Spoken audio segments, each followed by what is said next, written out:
yang secara kasarnya bermaksud tanah orang Melayu di Asia digunakan untuk merujuk kepada seluruh gugusan kepulauan di rantau ini.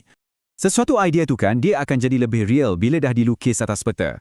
Sekarang, jom kita tengok macam mana konsep geografi Malaysia ni mula muncul secara visual dan tersebar ke seluruh dunia. Ini dia, bukti visual yang paling padu. Sebuah peta dari tahun 1845. Tengok betul-betul, nama Malaysia tu dilabel dengan sangat jelas merentasi kepulauan ni. Maknanya, ia bukan lagi sekadar idea dalam kertas kajian, tapi dah jadi satu entiti yang dipetakan untuk rujukan orang ramai. Dan bukan setakat tu je, nama ni travel ke negara lain juga. Tengok peta dari Itali ni, tahun 1848.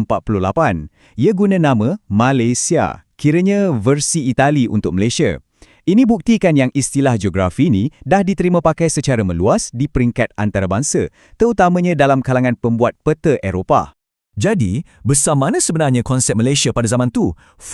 Besar gila. Bayangkan ia merangkumi hampir keseluruhan Kepulauan Melayu. Dari Semenanjung Tanah Melayu, Sumatera, Jawa, Borneo, sampailah ke Filipina dan Kepulauan Maluku. Memang satu konsep geografi yang berskala mega.